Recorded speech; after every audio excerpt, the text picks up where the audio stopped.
जय श्री कृष्ण। संजय की धृतराष्ट्र से भेंट। वैशंपायन जी कहते हैं, राजन, तदंतर राजा युधिष्ठिर की आज्ञा ले संजय वहां से चल दिया। हस्तिनापुर में पहुंचकर वह शीघ्र ही अंतःपुर में गया और द्वारपाल से बोला, प्रहरी, तुम राजा धृतराष्ट्र को मेरे आने की सूचना दे दो, मुझे उनसे अत्यंत आवश्यक काम है। द्वारपाल ने जाकर कहा, राजन प्रणाम, संजय आपसे मिलने के लिए द्वार पर आए खड़े हैं। पांडवों के पास से उनका आना हुआ है, कहिए उनके लिए क्या आज्ञा है। धृतराष्ट्र ने कहा, संजय को स्वागत पूर्वक भीतर ले आओ, मुझे तो कभी भी उनसे मिलने में रुकावट नहीं है, फिर वह दरवाजे पर क्यों खड़ा है। तत्पश्चात राजा की आज्ञा पाकर संजय ने उनके महल में प्रवेश किया और सिंहासन पर बैठे हुए राजा के पास जा हाथ जोड़कर कहा, राजन, मैं संजय आपको प्रणाम करता हूँ, पांडवों से मिलकर यहाँ आया हूँ। पांडुनंदन राजा युधिष्ठिर ने आपको प्रणाम कहा है और कुशल पूछी है। उन्होंने बड़ी प्रसन्नता के साथ आपके पुत्रों का समाचार पूछा है। आप अपने पुत्र, नाती, मित्र, मंत्री तथा आश्रितों के साथ आनंद पूर्वक है न।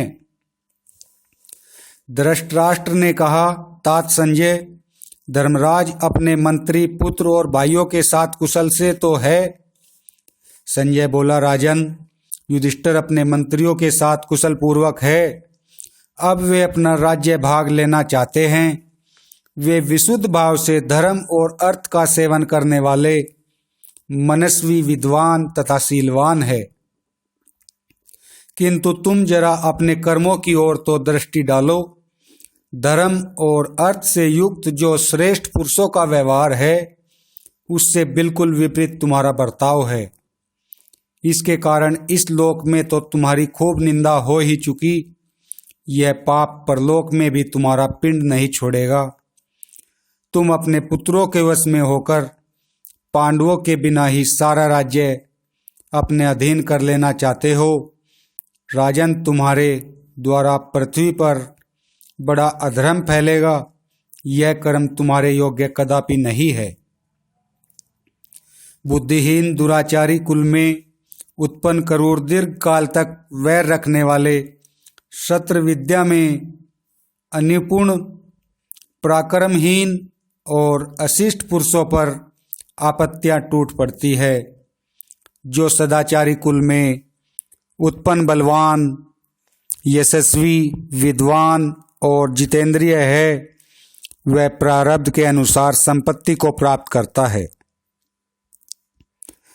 तुम्हारे ये मंत्री सदा कर्मों में लगे रहकर नित्य एकत्रित हो बैठक किया करते हैं। इन्होंने पांडवों को राज्य न देने का जो प्रबल निश्चय कर लिया है, यह कौरवों के नाश का ही कारण है। यदि अपने पाप के कारण कौरवों का असमय में ही विनाश होने वाला होगा, तो इसका सारा अपराध युधिष्ठिर तुम्हारे ही सिर पर रखकर इनका विनाश भी करना चाहेंगे। इसलिए संसार में तुम्हारी बड़ी निंदा होगी। राजन, इस जगत में प्रिय अप्रिय, सुख दुख, निंदा प्रशंसा, ये मनुष्य को प्राप्त होते ही रहते हैं, परंतु निंदा उसी की होती है जो अपराध करता है, तथा प्रशंसा भी उसी की होती है जिसका व्यवहार बहुत उत्तम होता है। भरतवंश में विरोध फैलाने के कारण मैं तुम्हारी ही निंदा करता हूँ। इस विरोध के कारण निश्चय ही प्रजाजनों का सत्यानाश होगा। सारे संसार में इस प्रकार पुत्र के अधीन होते तो मैंने तुमको ही देखा है।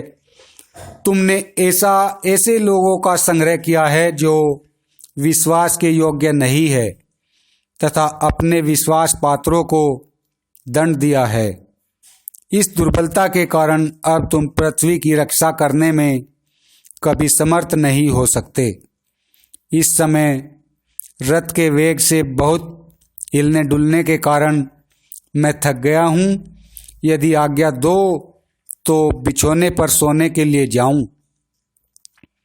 प्रातःकाल सभी कौरव जब सभा में एकत्र होंगे, उस समय अजात शत्रु के वचन सुनना। धृतराष्ट्र ने कहा, सूतपुत्र, मैं आज्ञा देता हूँ, तुम घर पर जाकर शयन करो।